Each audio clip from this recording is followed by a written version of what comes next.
तो कहानी के शुरू में हमें बताया जाता है कि रेज नाम का वायरस पूरे शहर में फैल गया है, जिस वजह से लोग ज़ॉम्बीज़ में बदल रहे हैं और एक दूसरे को मारकर खा रहे थे। फिर हमें एक छोटा सा घर दिखाया जाता है जिसमें 6 लोग थे जो ज़ॉम्बीज़ के वायरस से बचे हुए थे। उन लोगों में एक आदमी डॉन, जिसके साथ उसकी वाइफ एलिस, एक बूढ़ा कपल और 2 लोग और थे। एलिस उस घर में बचे हुए सामान से कुछ खाना बना रही थी। डॉन बाहर के हालात देखकर बहुत परेशान था क्योंकि उसने अपने बच्चों को स्कूल ट्रिप पर फ्रांस भेजा हुआ था। दरअसल ये वायरस इसी शहर ब्रिटेन में फैला हुआ था। यही वजह थी कि डॉन के बच्चे इस वायरस से महफूज थे। यहाँ पर सब लोग खाने के टेबल पर बैठे हुए थे। उनके घर में बिल्कुल अंधेरा था। सभी लोग आपस में ना ही बात करते हैं और ना ही किसी किस्म का शोर था। तभी उनका कोई दरवाजा जोर जोर से खटखटाने लगता है। कहता है, मुझे प्लीज अंदर आने दो, दरवाजा खोल दो, मुझे बचाएं। दरअसल ये आवाज 10 साल के छोटे बच्चे की थी। बच्चे की आवाज सुनकर एलिस कहती है कि प्लीज हमें दरवाजा खोलना चाहिए। हम उस बच्चे को अंदर आने देते हैं। जब ये दरवाजा खोलते हैं तो हम देखते हैं बाहर दोपहर थी। इन्होंने बस अपने घर में ही अंधेरा किया हुआ था ताकि कोई ज़ॉम्बी इन्हें देख ना पाए। ये उस बच्चे को अब अंदर कर लेते हैं और खाने के लिए कुछ देते हैं। पूछताछ करने पर बच्चा बताता है कि मेरे मॉम डैड ज़ॉम्बी बन गए और मेरे पीछे पड़े हुए हैं। वो मुझे खाने आ रहे थे।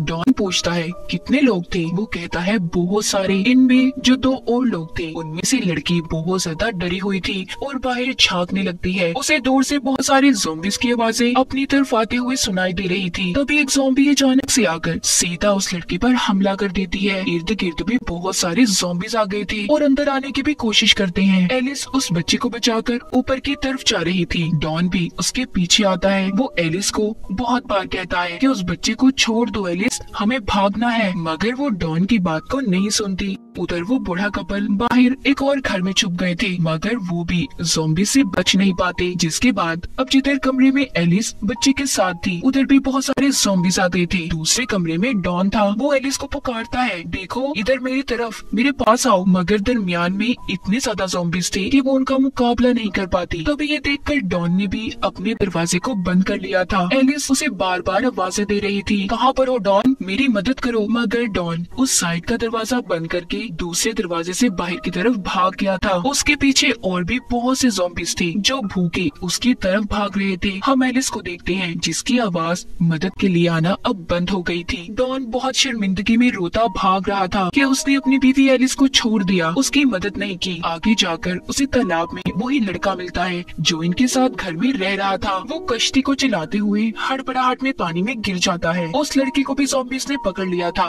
और काट कर मार देते हैं। डॉन अकेला ही बचा था जो उस कश्ती में बैठकर जा रहा था। फिर आगे हमें कहानी 1 महीने बाद की दिखाई जाती है जिसमें बताते हैं कि ज़ॉम्बीज़ अब भूखे रहने की वजह से आहिस्ता आहिस्ता खत्म हो रही हैं। इस शहर में अब आर्मी फोर्स का कब्जा था। वो इस सारे मामले को कंट्रोल करने की कोशिश कर रहे थे। तभी हमें एक सार्जेंट डॉयल दिखाया जाता है जो कि स्नाइपर निशानेबाज की टीम में था। उसे जैसे ही ज़ॉम्बीज़ दिखे उसने उन्हें अपनी गन से निशाना लगाकर मारना था। डॉन को भी आर्मी वालों ने बचाया हुआ था। इस तरह 6 महीने गुजर चुके थे। अब ज़ॉम्बीज़ भी बहुत कम कहीं कहीं पर थे। इसी दरमियान हमें एक डॉक्टर भी दिखाई जाती है जो इस वायरस पर स्टडी कर रही थी। अब जो लोग दूसरे शहरों में फंसे हुए थे उन्हें दोबारा से अपने घरों में लाने के लिए आर्मी प्रोग्राम शुरू कर देती है, मगर अभी भी सबको सेफ जोन में रहना था, ना कि अपने घरों में, जो कि अमेरिका US आर्मी फोर्स की निगरानी में था। अभी तक 100 के आसपास लोग थे जो अपने इस शहर ब्रिटेन में वापस आ गए थे। इन्हीं में डॉन के बच्चे भी थे। डॉक्टर जब बच्चों को वापस आता देखती है तो परेशान हो जाती है क्योंकि वो ये सोच रही थी कि आखिर कैसे इन बच्चों को संभाला जाएगा। डॉक्टर अब डॉन के बेटे का टेस्ट करती है जिसमें वो देखती है उसकी आंखें 2 कलर की थी, यानी कि उसकी आंख का आधा रंग कुछ और आधा कुछ और था। डॉक्टर उससे पूछती है क्या तुम्हारी फैमिली में किसी और की आंखें भी ऐसी हैं? डॉन का बेटा कहता है हाँ, मेरी मॉम की, यानी कि एलिस की आंखों का रंग कैसा था।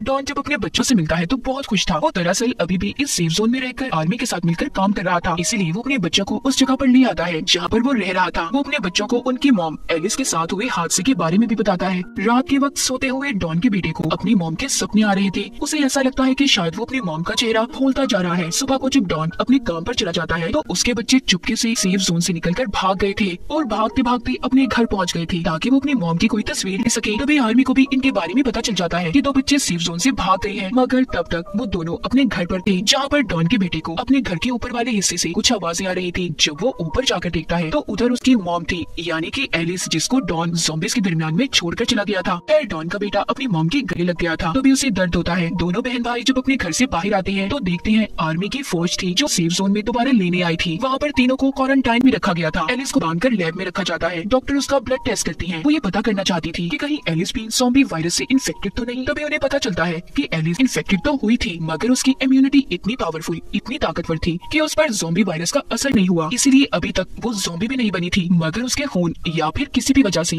दूसरे लोगों से इन्फेक्टेड हो सकते थे, यानी कि अगर कोई भी इंसान उसके पास रहा तो वो ज़ॉम्बी बन जाएगा। ये सारी बातें सुनकर डॉक्टर की आर्मी जनरल उसे मारने का फैसला करते हैं, क्योंकि उन्हें ऐसा लग रहा था कि एलिस सबके लिए खतरा हो सकती है, ताकि किसी और को एलिस की वजह से कोई नुकसान ना हो। मगर डॉक्टर जनरल को समझाती है कि देखिए, एलिस की इम्यूनिटी, उसकी जीन्स बहुत अलग है, हम उसके खून से वैक्सीन बना सकते हैं। अब जब इन सारी बातों का डॉन को पता चलता है कि उसकी बीवी एलिस जिंदा है, वो अपने बच्चों के पास जाता है, मगर वो उस पर गुस्सा थे। कहते हैं कि डैड, आप तो कह रहे थे कि मॉम मर गई है, ज़ॉम्बी बन गई है, तो वो कैसे जिंदा है। डॉन अपने बच्चों की बातें सुनकर बहुत डरा हुआ था, क्योंकि सच्चाई से वही जानता था कि वो एलिस को छोड़कर भागा था। इसीलिए वो सबसे पहले एलिस के पास जाता है और रोकर उसे माफी मांगता है। अब जैसे ही वो उसके थोड़ा और करीब जाता है, एकदम से चीखता तड़पता है और एकदम से ज़ॉम्बी में बदल गया था। एलिस उसकी ऐसी हालत देखकर मदद के लिए चिल्लाती है, मगर अब वो उसे भी बहुत ही खतरनाक तरीके से नोचकर मार देता है। फिर इसके बाद बाहर जाकर आर्मी के लोगों पर हमला करता है। डॉक्टर डॉन के बच्चों को लेकर सेफ जोन की तरफ भागती है, मगर डॉन सेफ जोन की तरफ भी आ गया था और लोगों की चीखों पुकार सुनकर उस तरफ के दरवाजे को तोड़ने लगता है। डॉन का बेटा उसे देखकर भागता है, एक एसी वेंट में जाकर छुप गया था। नीचे से लोगों की चीखों पुकार की आवाजें आ रही थी। डॉन उन्हें काट कर ज़ॉम्बी बना रहा था। फिर आगे ज़ॉम्बी बनने वाले लोग दूसरे लोगों को ज़ॉम्बी बना रहे थे। हर जगह पर हलचल थी, सभी अपनी जान बचाकर यहाँ से भागना चाहते थे। तभी स्नाइपर्स को भी अलर्ट किया जाता है, मगर उन्हें ये समझने में बहुत मुश्किल हो रही थी कि कौन ज़ॉम्बी है और कौन नहीं। तभी उन सभी को ये ऑर्डर दिया जाता है कि सबको मार दें। ये बात सुनकर उसी स्नाइपर डायल को, जो हमने कहानी के शुरू में देखा, उसे काफी अजीब लगता है, क्योंकि उसे लोगों को बचाना था, उनकी मदद करनी थी, ना कि उन्हें मारना था। वो देखता है कि डॉन के बेटे के आगे एक ज़ॉम्बी आता है, जिसे वो शूट करके मार देता है, मगर उसने डॉन के बेटे को नहीं मारा था, इसीलिए वो अपनी इस ड्यूटी को छोड़ देता है। डॉन के बेटे को एक आदमी अपने साथ कमरे में ले आया था, जहाँ पर बहुत अंधेरा था। उधर ही उसे अपनी बहन और डॉक्टर मिली थी। इनके अलावा यहाँ पर और भी बहुत से लोग थे। बूढ़ी औरत बाहर का नजारा देखकर बहुत परेशान हो जाती है और कहती है कि आखिर ये सब लोगों को क्यों मार रही है। तभी यहाँ पर डायल आ जाता है, जो सबको यहाँ से चलने का कहता है, क्योंकि यहाँ पर रुकना खतरे से खाली नहीं था।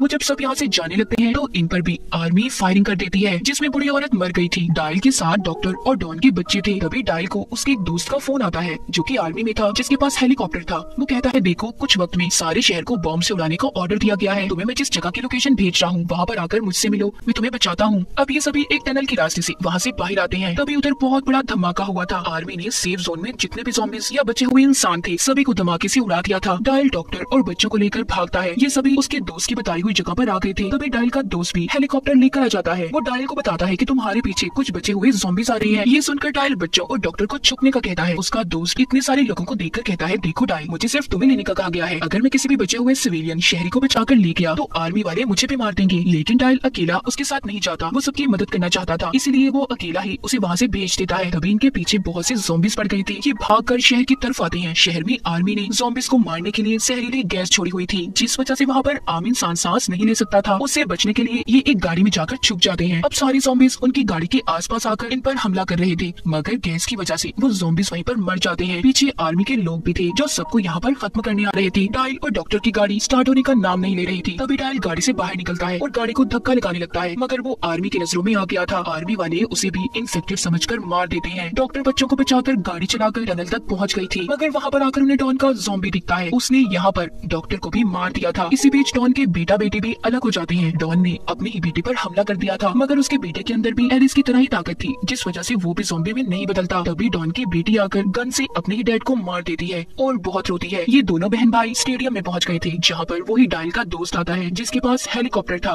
वो उन बच्चों को देखकर सोचता है कि उसे इन्हें बचाना चाहिए या नहीं बचाना चाहिए। शायद वो इन्फेक्टेड ना हो, मगर फिर भी वो उन्हें बचा लेता है और अपने हेलीकॉप्टर में ब्रिटेन शहर से बाहर ले गया था। हमें शहर का नजारा दिखाया जाता है। फिर हम 28 दिन के बाद देखते हैं, जहाँ पर बचे हुए ज़ॉम्बीज़ एक टनल के रास्ते से पेरिस शहर में पहुंच गए थे। और डॉन के बेटा बेटी का क्या हुआ, वो कहाँ पर गए, इस बारे में हमें नहीं बताया गया। इसी के साथ इस फिल्म की कहानी भी यहीं पर